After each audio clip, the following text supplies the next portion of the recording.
We try to take you around the world of sports and around the world of whatever we're talking about in any of our shows and bring the experts in to analyze what's going on and to find out more about football. Let's bring in that gentleman who's asking the questions right now, Doug Farrar from Yahoo Sports. Hey, Doug, welcome to Sports Buzz. How are you? Good morning. How are you today? Doing well. Tell us a little bit about yourself and about your involvement with Yahoo. Well, I've been writing for Yahoo Sports on the NFL side and for the Shutdown Corner blog for the last 2 years. I'm also a senior writer for Football Outsiders, and I contribute in season to the Washington and film breakdowns. So. Today's article about a labor update, and you put the dates on it. Let me ask you some very specific questions, and I'll start with the general one. In your opinion, despite what everybody's saying, and you lay this all out with dates on it on there, next Thursday seems to be the D-Day, July 21st, that we'll get an announcement one way or another. Because if we don't, everything gets pushed back and money starts losing, coming out of pockets of both sides. Will there be an agreement by that next Thursday? We all want that, but in your opinion, do you think it will happen? Agreement, the two sides coming to terms this week. The 15th has kind of been termed a drop-dead date, so to speak. Then Arthur Boylan, the mediator, who's currently on vacation in Ireland, maybe he's hanging out with Dan Rooney trying to get something done up there.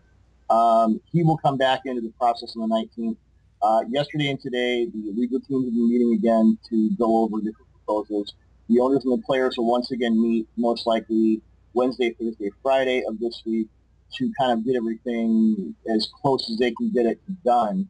Right now, the big deal is the rookie wage scale. Exactly how that's going to go as far as it's dollars versus years.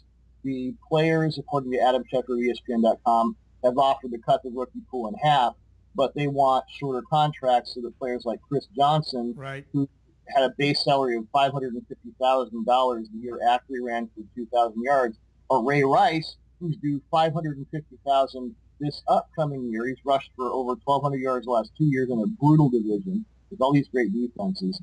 You know, it really is more about the guys like Johnson and Rice than it is about the DeMarcus Russells, because for every first overall bust, there's 10 guys who have outperformed their contracts. And that's what the NFLPA is fighting for now. And that's really the last obstacle of a major no. I mean, obviously they're going to be, more clearing the underbrush, but I think it'll get done in time, because if it doesn't, the owners are going to start losing about $200 to $250 million a week. They really don't have any incentive to settle. The compromise is there now. At that point, you head back to court.